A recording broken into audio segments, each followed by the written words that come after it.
Super Typhoon Mawar medyo mihinay ug anaa na lang sa typhoon category samtang anaa pa kini sa gawas sa Philippine Area of Responsibility. Apan posibleng mausab pa ang gikusgo niini samtang magkaduol na sa nasod matod sa pag-asa. Subay niini per disaster risk assessment gihimo sa Lapu-Lapu City aron masayra ng mga pagpangandam nga buhaton. Ani ang report.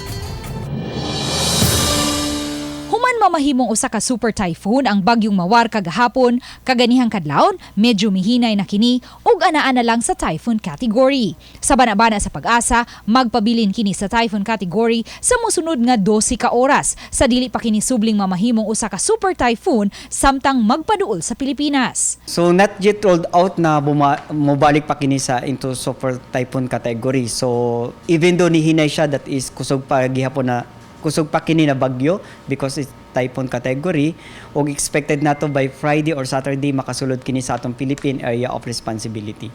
Matod sa pag-asa, nagpabilin hinuon nga menos ang posibilidad nga kini maka-landfall sa bisan asang dapit sa nasod.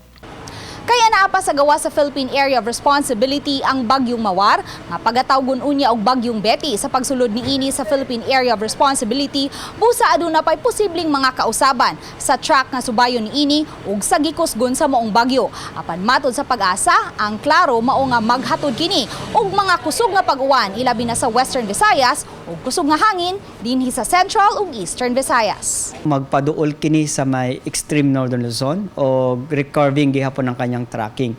So even though mo recurve siya o magpaduol sa extreme northern Luzon, so napod posibilidad na maka-issue ng mga tropical cyclone wind signals o not yet rolled out diha sa may extreme northern Luzon because of the circulation ng bagyong Pohon Betty. Diri sa Central ug Eastern Visayas naagihapon ta mga pag-uwan kining gitawag nato na mga light to moderate na mga pag-ulan, pero ang occasional heavy rains mostly kini mga thunderstorm, pero significant Central ug Eastern Visayas kining pagkusog sa hanging habagat o kining baluron ang kadagatan. So kana ang atong nakita possible issuances ng yellow warning. Subay niini, mipahigayon og pre-disaster risk assessment ang Lapu-Lapu City DRRMO uban ang pag-asa alas 2 kaganihang hapon.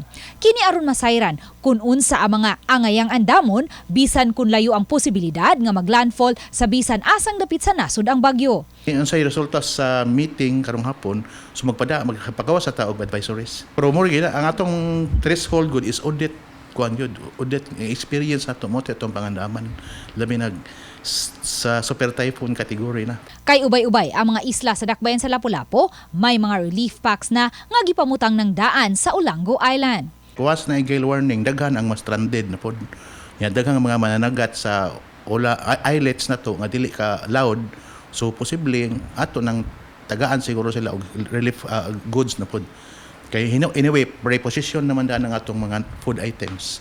So ato lang na magpagawas tag if ever na gale warning ato na i-distribute ang atong relief goods. Samtang matod sa pag-asa, nunot sa pagsulod na unya sa bagyo sa nasod, posibleng madeklarar na sa pag-asa sa mosunod nga mga adlaw ang pagsugod na sa rainy season o tinguwan.